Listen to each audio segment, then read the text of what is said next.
Halo, novel itu seringkali jadi semacam mesin waktu ya.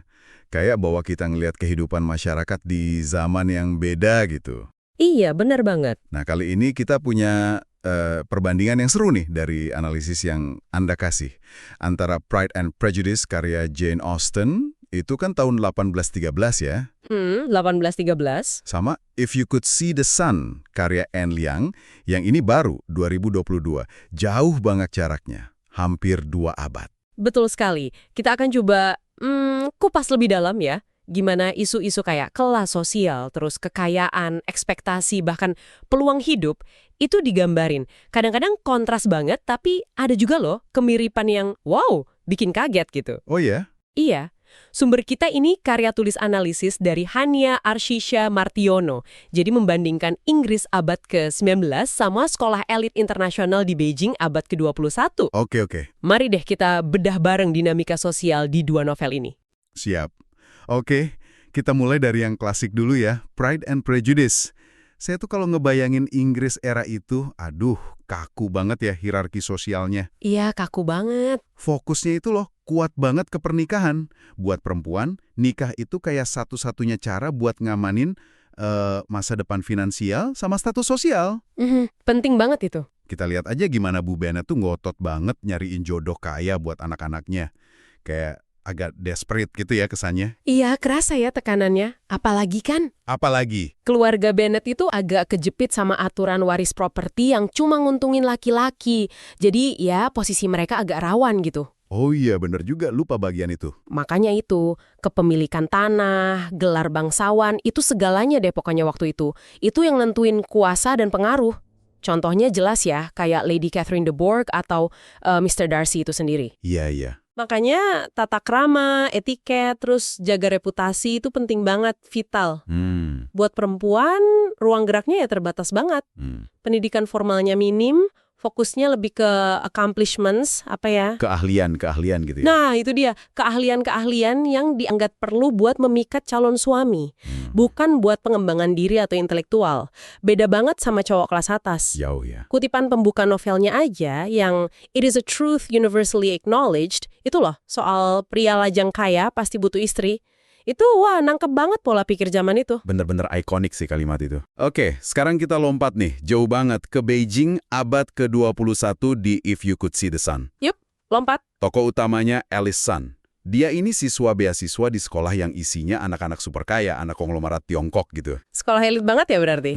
Banget. Terus ada sentuhan fantasinya nih, yang bikin unik.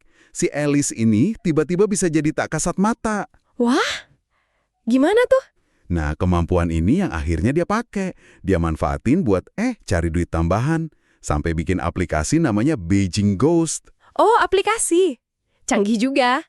Iya, tujuannya buat bayar uang sekolahnya yang mahal gila-gilaan itu. Jadi kerasa banget jurang ekonominya antara dia sama teman-temannya. Pasti kerasa banget ya.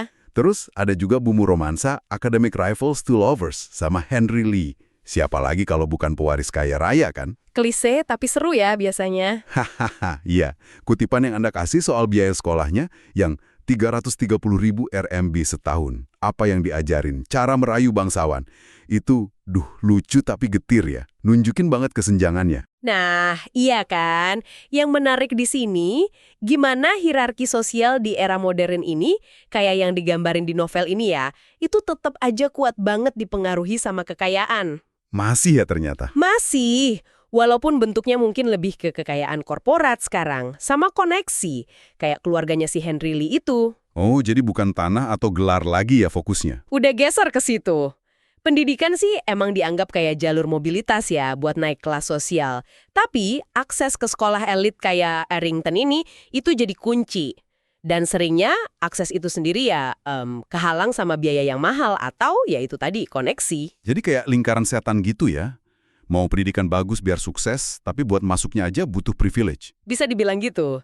Jadi pertanyaan juga kan, apa benar-benar meritokratis? Ditambah lagi, tekanan akademisnya juga gila-gilaan di lingkungan kayak gitu. Kebayang sih.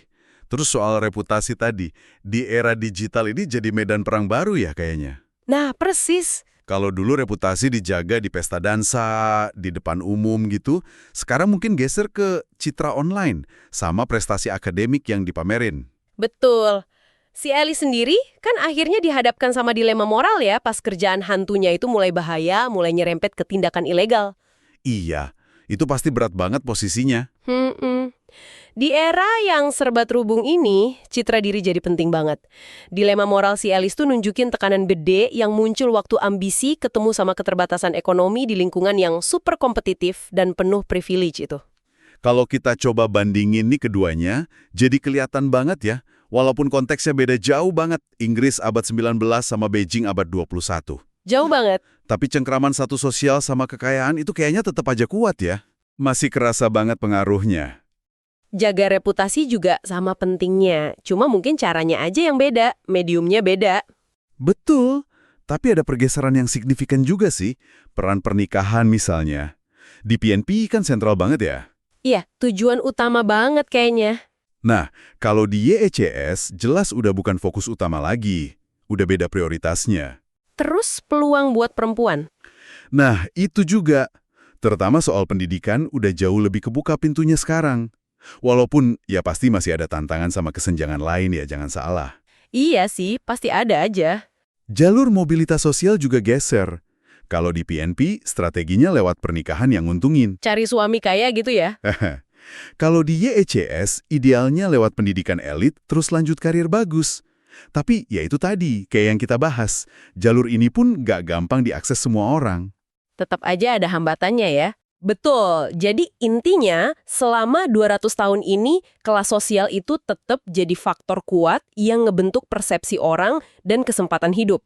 Walaupun wujud kekayaan yang dominan udah ganti, dari tanah sama gelar bangsawan, jadi modal korporat atau kekayaan baru. Kesimpulan yang menarik banget.